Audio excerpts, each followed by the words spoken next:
moment for me, space to myself, space to breathe. Mic check. There's ROCKSTEADY, KOTP TV, signing in. Bada bing. You know who it is. Let's get into it, shall we? Devourment. The second record we did, the Decapitated record. Not the death metal band, but I won't say the full name. You don't know how sketchy YouTube is. We did that initially. We've only got 8 tracks on this record, Butcher the Week. Let me give you a background to this. I haven't listened to this in years on years on end. I actually had a copy of this with, the artwork was actually brown. I had a fold-out sleeve.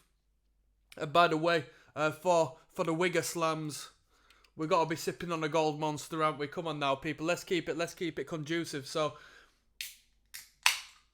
my girlfriend at the time bought me, because I requested it in high school.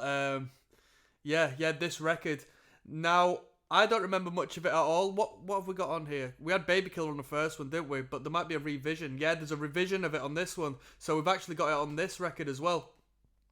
8 tunes is arguably the perfect amount of tracks to have on a record like this, because it's going to be hard work as far as intensity is concerned. And without further ado, we're going to jump in. So it's not literally a first time listen, but man, I've not listened to anything off of this album in such an incredible long time. We're going to continue going on through the Devourment discography. So this one goes out to all you slam heads out there. If you want to recommend some slam acts, feel free to do so. It's not my forte, you know. I do like it, but it's not my forte. There used to be a period over here in England, man, where hardcore bands were just doing slam around 2012, 2013, 2014. There was a big crossover with the beatdown audience and like brutal death metal slam heads. And it was lots of fun. A lot of posing, don't get me wrong. Most of the people weren't really even into slam metal, but, a few good bands came from it.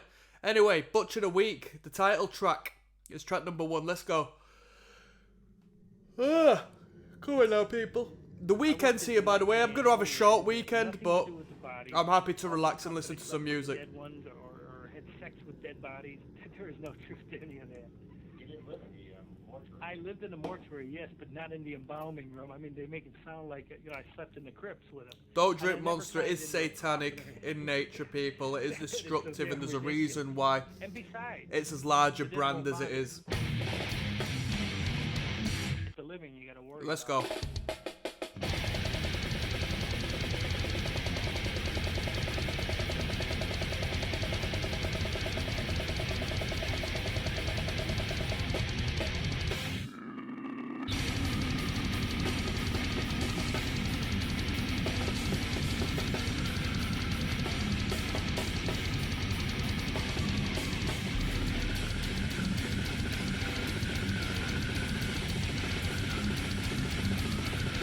Drop A tuning. What tuning are we saying?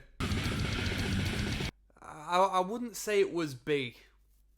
You don't tend to find slam bands in B for what I find. It tends to be A, doesn't it? A is like the death metal tuning. Or at least the, ignorant sort of overt brutal death metal tuning.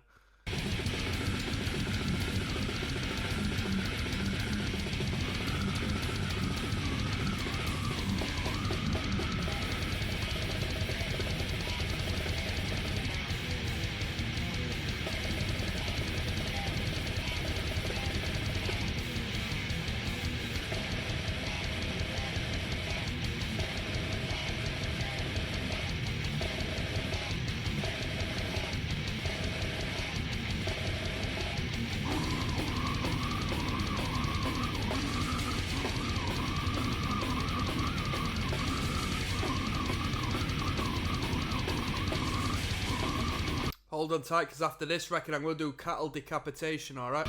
I think that's the next flavour on the cards. Some grind.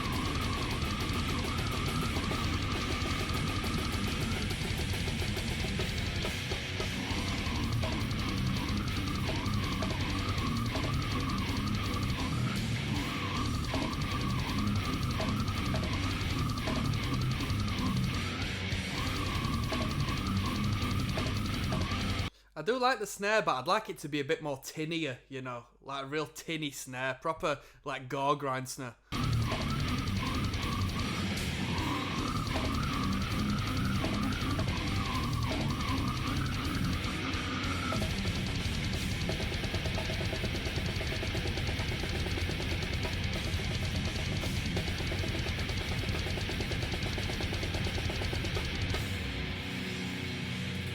Here we go. Here we go.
Good start to the record.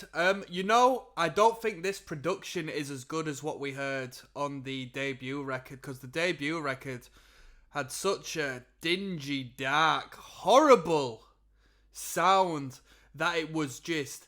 What I said on that listen through and on my review is that it was essentially, arguably could have been, in my opinion, from what I've heard, the pinnacle of extreme metal. It just came with an atmosphere and an aura. This is a little more polished. And I don't think the artwork suits it as well. I think the artwork just looks a little... I don't know. It just doesn't compare to what we're hearing. But the first record artwork was symbolic of the sound. We've got M at the Slab coming up next, track number 2.